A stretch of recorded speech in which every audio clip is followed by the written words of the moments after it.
É necessário nascer de novo. É necessário o homem nascer de novo. É necessário a mulher nascer de novo. Olá, hoje é segunda-feira, dia 23 de maio de 2022. Estamos aqui uma vez mais para gravar os nossos breves estudos da leitura dos evangelhos. Você sabe bem, eu sempre digo isso aqui. O Leozão fez um desafio, a Lagoinha Castelo, Lagoinha Toronto, de ler um capítulo do evangelho por dia, dos evangelhos por dia. E estamos fazendo isso. Lemos o livro de Mateus, o livro de Marcos, o livro de Lucas e agora estamos no livro de João, em seu capítulo 3. E todos os dias nós deixamos aqui na página do YouTube da Lagoinha Castelo um breve estudo para te dar mais informação sobre o texto bíblico. Compartilhe esse estudo, dê um like nesse estudo, compartilhe com as pessoas que você conhece, com as pessoas que você ama, espalhe esse conteúdo para que as pessoas possam ser edificadas. Eu também sempre digo aqui, compre a Bíblia 365. Ela separa a leitura do texto bíblico por dias. Todos os dias você tem uma leitura do Velho Testamento, uma leitura do Novo Testamento, uma leitura de Salmos e uma leitura de Provérbios. Vai ajudar a criar uma leitura disciplinada do texto bíblico, mas não somente isso, vai te ajudar a enxergar a sequência lógica da leitura do texto bíblico e você descobrirá novas coisas. Então faça isso. Leia a Bíblia 365, leia um dos capítulos do Evangelho por dia, vem aqui na página do YouTube da Lagoinha Castelo e você vai ouvir o áudio e você será edificado. Hoje, segunda-feira, dia 23 de maio, nós vamos tratar João 3. É necessário nascer de novo. E esse é um texto tradicional, clássico da Escritura. E nós vamos ler o texto de João 3, do versículo 1 até o versículo 8. Diz assim: havia um fariseu chamado Nicodemos, uma autoridade entre os judeus. Ele veio a Jesus à noite e disse: Mestre, sabemos que ensinas da parte de Deus, pois ninguém pode realizar os sinais milagrosos que estás fazendo se Deus não estiver com ele. Em resposta, Jesus declarou: digo-lhe a verdade, ninguém pode ver o reino de Deus se não nascer de novo. Perguntou Nicodemos: como alguém pode nascer sendo velho? É claro que não pode entrar pela segunda vez no ventre de sua mãe e renascer. Respondeu Jesus: digo-lhe a verdade, ninguém pode entrar no reino de Deus se não nascer da água e do Espírito. O que nasce da carne é carne, mas o que nasce do Espírito é Espírito. Não se surpreenda pelo fato de eu ter dito: é necessário que vocês nasçam de novo. O vento sopra onde quer, você o escuta, mas não pode ver de onde vem, nem para onde vai. Assim acontece com todos os nascidos do Espírito. Eu também vou ler os versículos 9 e 10. Perguntou Nicodemos: como pode ser isso? Disse-lhe Jesus: você é mestre Israel e não entende essas coisas? Você é mestre Israel e não entende essas coisas? O texto de João 3 é uma série, começa, na verdade, uma série de diálogos de Jesus com personagens diferentes. Ele vai conversar com Nicodemos em 3, de 1 a 15, ele vai conversar com a mulher samaritana em 4, de 1 a 26, ele vai conversar com o oficial gentio em 4, de 43 a 53, e ele vai conversar com um homem no tanque de Betesda em 5, de 1 a 15. A conversa é com pessoas diferentes, em contextos diferentes, e Jesus vai ao encontro da necessidade dos corações de cada um desses indivíduos. Vai trazer uma mensagem colocada diretamente ao coração desses indivíduos. E como ele pode fazer isso? É porque ele conhece a todos, ele tem informação sobre todos. E como nós sabemos disso? Se nós vamos em João 2, 24 e 25, nós lemos assim: mas Jesus não se confiava a eles, pois conhecia a todos. Não precisava que ninguém lhe desse testemunho a respeito do homem, pois ele bem sabia o que havia no homem. Aquele que sabe o que há no homem, aquele que conhece o que há no coração de todo homem, é que vai começar essa série de diálogos com as diversas pessoas nesses textos que eu mencionei. Nicodemos é um homem interessado e isso nos leva a ter uma certa crença de que Nicodemos está quebrantado por buscar Jesus. E essa não é bem a verdade do texto, é um pouco mais complexo que isso. Nicodemos sim parece um homem interessado, mas ele não está muito aberto à verdade. Nicodemos vai procurar Jesus à noite, e à noite algumas pessoas dizem que ele de alguma forma está temeroso de ser visto na companhia de Jesus, ele de alguma forma está preocupado de ser visto com Jesus, mas a percepção de à noite para João tem uma conotação de pouca compreensão espiritual. O Carson, vocês sabem, eu uso uma série de comentários. Eu estou usando aqui o comentário de João, de D.A. Carson. Ele fala assim em seu comentário: por que Nicodemos veio a Jesus à noite não fica claro. Alguns acham que essa referência à noite não é nada mais do que uma reminiscência pessoal de um detalhe histórico. Outros nos lembram dos textos que mostram que os rabis estudavam e debatiam até altas horas. Ainda outros especulam que Nicodemos veio a Jesus à noite para se beneficiar da cobertura da escuridão, temendo, aos olhos do público, ser associado com um mestre e operador de milagres Galileu. A melhor pista encontra-se no uso da noite por João em outra passagem.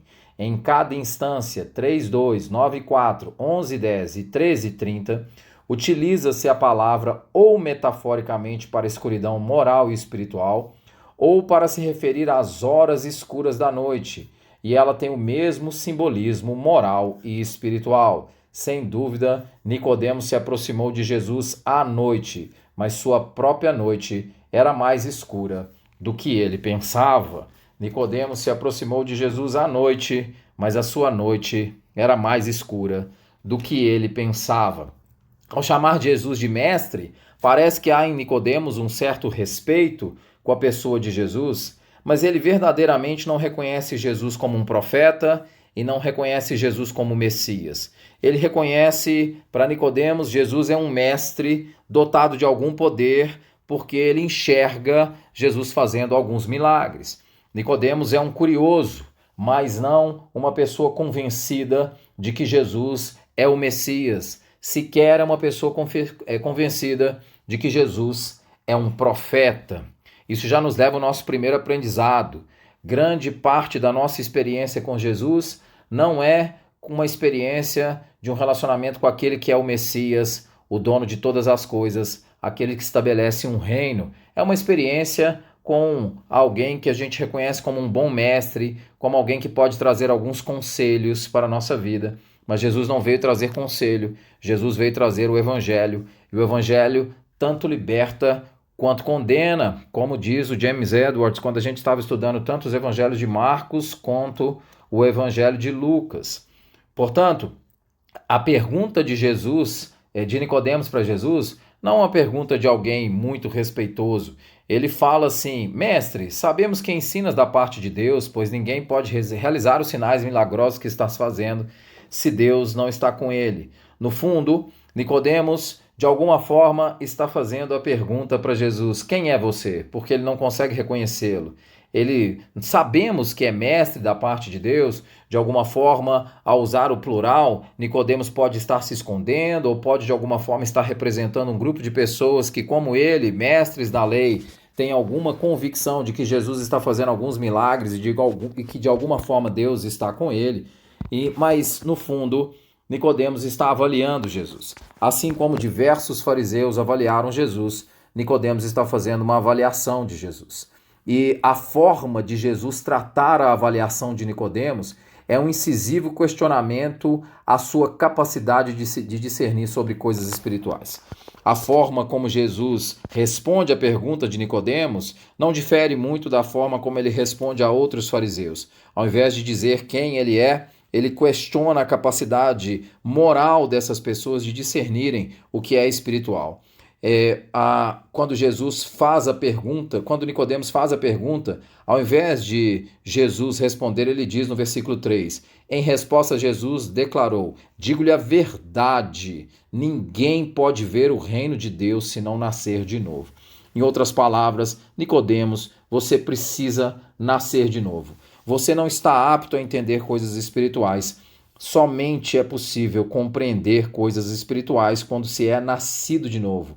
Nascer de novo demanda geração, regeneração. A palavra usada por João é anotem, que é um termo que discerne nascer do alto, nascer de novo, declara ser regenerado. Esse é um baque muito grande para um mestre da lei judaico que acredita que por ser da dinastia, digamos assim, que por ser do povo judeu, tinha por si só o direito a entrar numa herança e num descanso do reino de Deus futuro.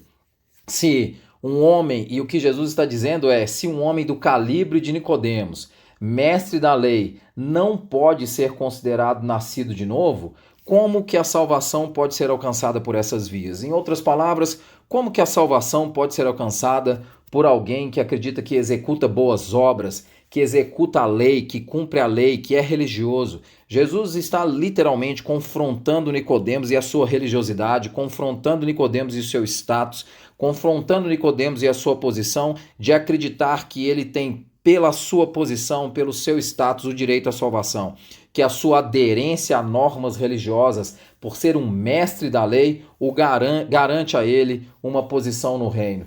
Para Nicodemos, a posição do reino não tinha nada a ver com o nascimento, e ele expressa isso e mostra isso com clareza no versículo 4. Perguntou Nicodemos: como alguém pode nascer sendo velho? É claro que não pode entrar pela segunda vez no ventre da sua mãe e renascer. Não há como nascer de novo. E Jesus está dizendo: a sua posição não significa absolutamente nada. Você precisa nascer de novo.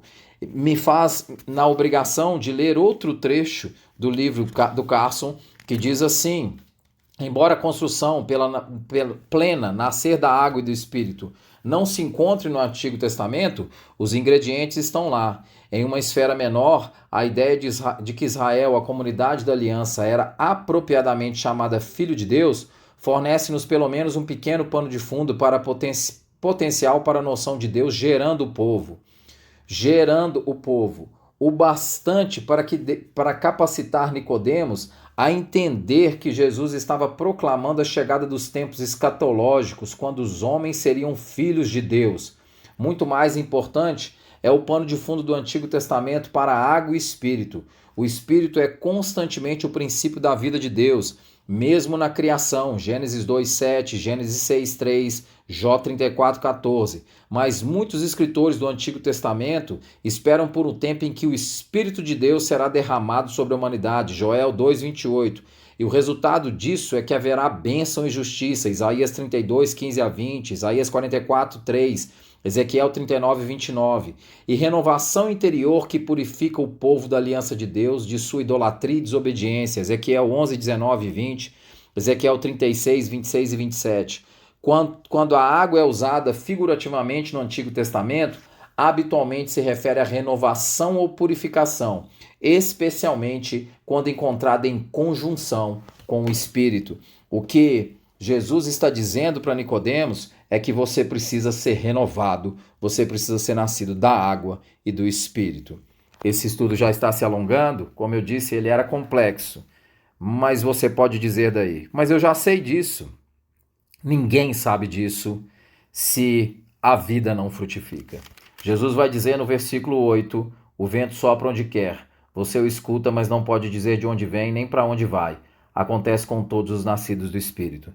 Jesus está dizendo que os nascidos de novo, aqueles nascidos dele, executam e fazem obras dignas dele. Portanto, não é eu faço obras e aí eu sou digno. Eu sou dignificado pelo sangue de Cristo que me purifica pela água e pelo Espírito. E aí eu começo a executar aquilo que vem do coração de Deus.